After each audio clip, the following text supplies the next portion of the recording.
15e jour du bootcamp. Aujourd'hui, on va parler du plan de trading, pourquoi c'est important, à quoi ça sert et surtout comment le créer. Alors déjà, dans un premier temps, pour commencer, le plan de trading, ça va se créer au fur et à mesure de la récolte de vos datas. Donc plus vous allez récolter de data, plus vous allez pouvoir créer votre plan de trading au fur et à mesure. C'est important, toutes les réponses aux questions qui sont posées dans ce plan de trading, dans cette vidéo, seront répondues grâce à vos datas et vos différents backtests. Donc forcément, la réponse sera directement via vos datas et pas par vous-même. Ça, c'est important de le dire à chaque fois et de le préciser. Tout ce qui va sortir de votre tête ne sera pas pertinent. Mais par contre, tout ce qui va sortir des datas sera complètement pertinent dans un premier temps. Donc, pour créer votre plan de trading, déjà, il faut savoir quand vous allez trader. Ça, c'est important. Il faut savoir, en fonction de vos disponibilités, quand est-ce que vous allez pouvoir trader. En fonction de vos horaires, de votre lifestyle, encore une fois, comme j'ai bien précisé, le trading s'adapte à votre vie et c'est pas l'inverse. C'est pas le trading, enfin c'est pas vous qui adaptez votre vie autour du trading. Sinon, vous allez être dépendant du trading et ça ne sert strictement à rien d'être complètement dépendant du trading. Ça ne change rien, vous n'avez pas votre liberté, même si certes vous faites beaucoup plus d'argent qu'un métier normal, tout simplement.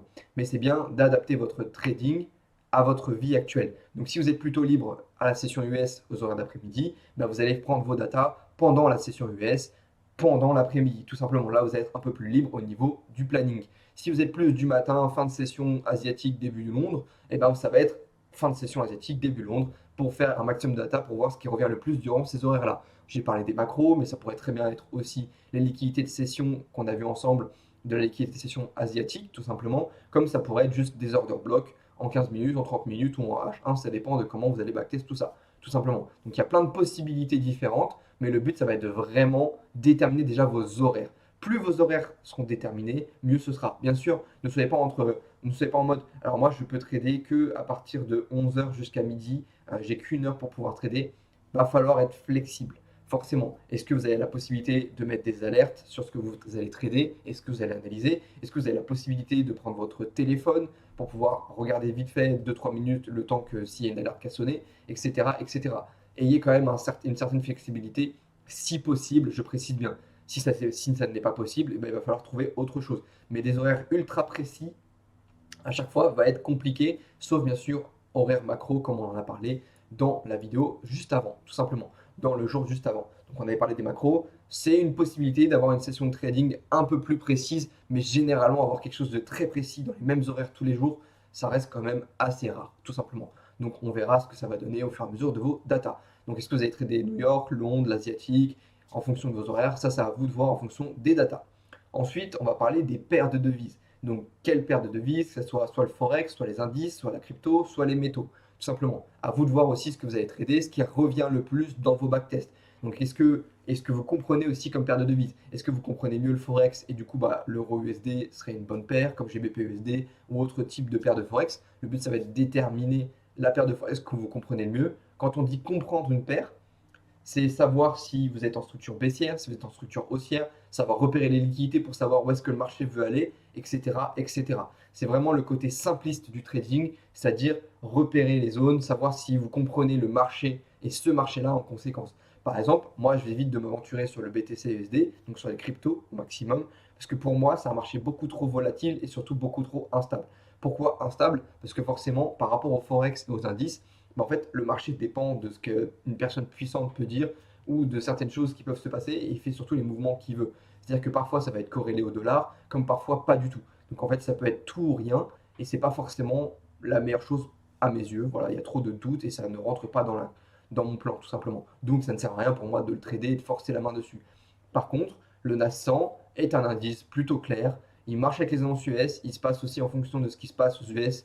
Donc c'est important d'avoir un petit peu l'actu aux US. Pour moi, ça reste pertinent. Pareil, moi je traite GBP USD, qui est une paire de devises toute simple. On est sur du livre sterling contre le dollar. Donc il y a juste à bien comprendre et à bien observer la macroéconomie du livre sterling et du dollar. Il faut savoir aussi que GBP USD est fortement corrélé à Euro USD. Donc tous les moments où il va y avoir des annonces en Europe, parce que même s'ils font plus partie de l'Europe, les annonces Europe les touchent quand même, forcément ça va impacter aussi GBP USD, tout simplement. Donc à vous de voir, vous renseigner un maximum sur la paire de devises aussi que vous allez potentiellement trader. Ça peut être n'importe quel type de paire tant que vous la comprenez et qu'il y a des choses qui reviennent aussi derrière.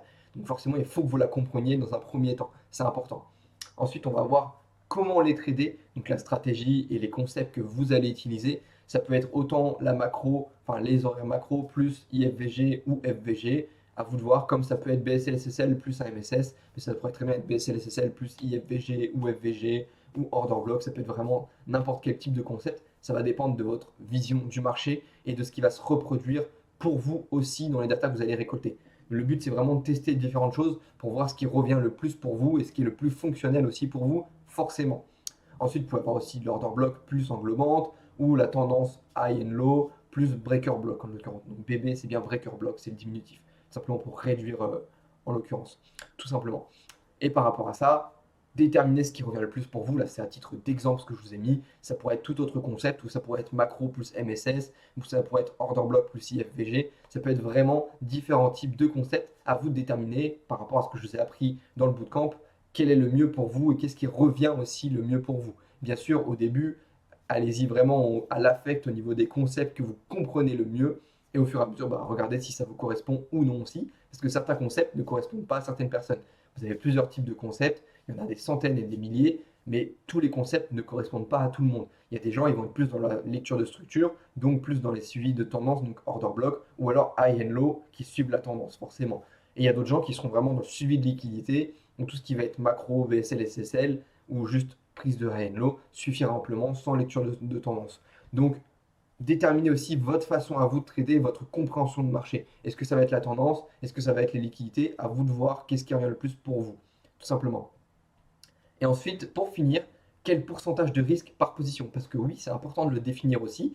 Et comment on le définit? On le définit tout simplement en fonction de la stratégie qu'on a construite. Donc ça, c'est vraiment l'une des dernières choses qu'on va venir définir par rapport au nombre de stop loss et de TP que vous allez prendre durant vos backtests. Donc par exemple, vous prenez sur le mois de janvier, vous avez 10 trades par exemple. Sur les 10 trades, vous en avez 8 gagnants et 2 perdants. On peut s'aventurer sur un risque de 1% à 2%, ça dépend. Généralement, 2%, je ne le conseille vraiment pas parce qu'on reste quand même sur un risque élevé en fonction des positions que vous prenez par jour. Si vous prenez 2 positions par jour, 2% sera beaucoup trop élevé.